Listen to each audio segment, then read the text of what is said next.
Hey y'all, I got some shit that need to be said, okay? Okay, so it's interesting because I've been seeing a lot in the news cycle, right? Where small towns or people in small towns are complaining about the effects of the new Trump administration. Now, it's interesting because small towns, which are majority rural towns, right? Those towns, those places are mostly Republican, and they voted for Trump, clearly, right? And so now things are taking a turn for them and not such a great way. And so now you have them online, like burning the Trump 2024 flag and cursing Trump out and everything, and saying we didn't vote for this shit and all this other stuff, right?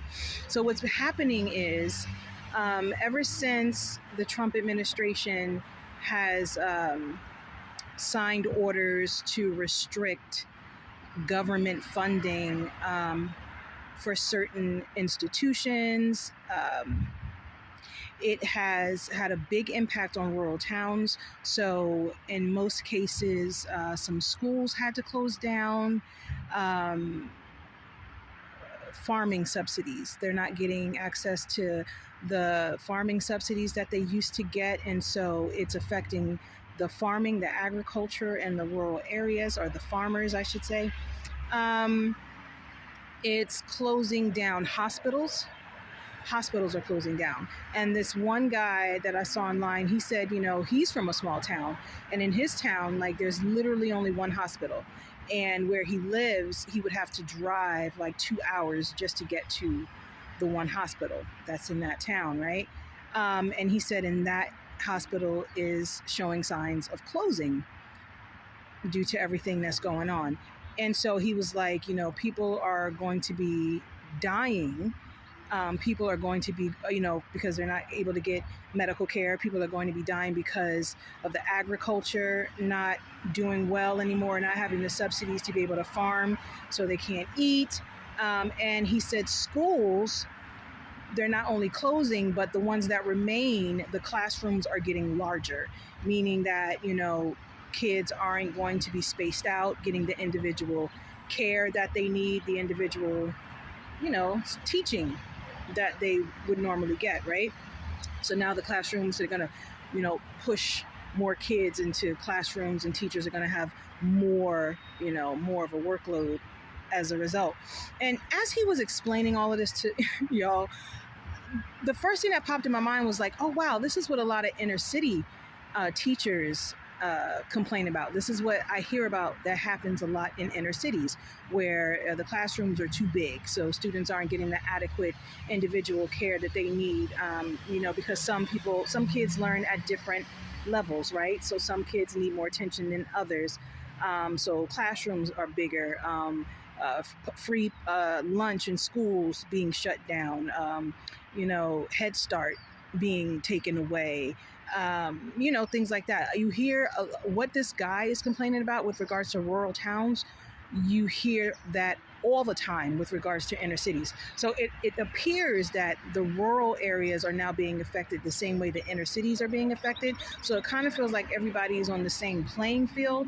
And people are wondering if the Trump administration is doing this so that, you know, he can usher in rich people to like buy up the farmlands and the agriculture and all that stuff.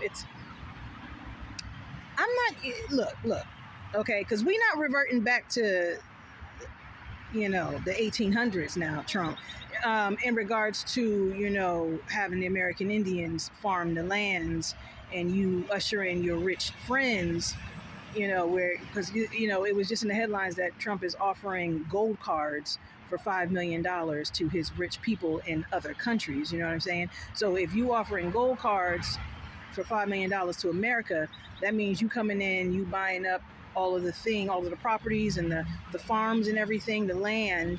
And then who are you going to put in place to farm those lands? Who are you going to put in place to do the heavy work, right? If you are ousting all of the immigrants that actually do that work now, if you are cutting the subsidies from the farmers in these rural areas, who are you going to get to work in these fields if you are ousting so many of the individuals that acquire these jobs?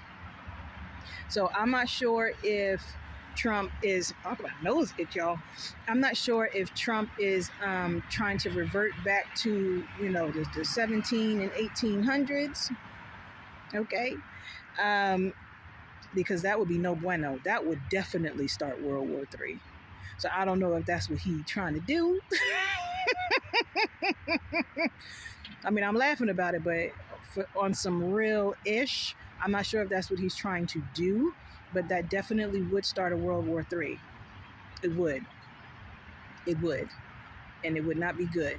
And so I'm trying to give the benefit of the doubt because, you know, we don't have a choice anyway, right? He's our president. He's everybody's president. And even the ones that don't claim him, yes, he's your president too. He is. So, you know, I'm trying to give him the benefit of the doubt to see what he's doing, you know, because a lot of people are being affected by these swift changes. He just came in office like a month ago, y'all, and he's been making, or a little over a month ago, and he's making really, really rapid change. And so, yeah, you know, I guess we're going to see which direction is going in. But, you know, a lot of small town folks are complaining now. They real upset. But you know what, y'all? This is what I will say. Trump specifically said in his words, I don't know how many years ago it was. I think it was when he was running for president the first time. Because, you know, he real blunt. He specifically said that if he were to run for the presidency in America, that he would run as a Republican. And he said the reason why he would run as a Republican is because he knows that there are a lot of uneducated people in the Republican Party. That's what he said, y'all. It's not from me. It's from him. Those were specifically his words. So basically, in his mind, I guess he felt like, well, you know, I'll run as a Republican because I know that I can get over on them. And I know that they're going to vote for me because I'm white.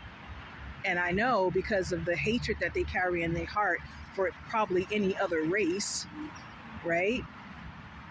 Hence racism, right? He's like, I know that, you know, they'll be down and they'll vote for me because they wouldn't vote for the opposite, the other, basically. And that's exactly what happened. They voted against their interest, and they voted.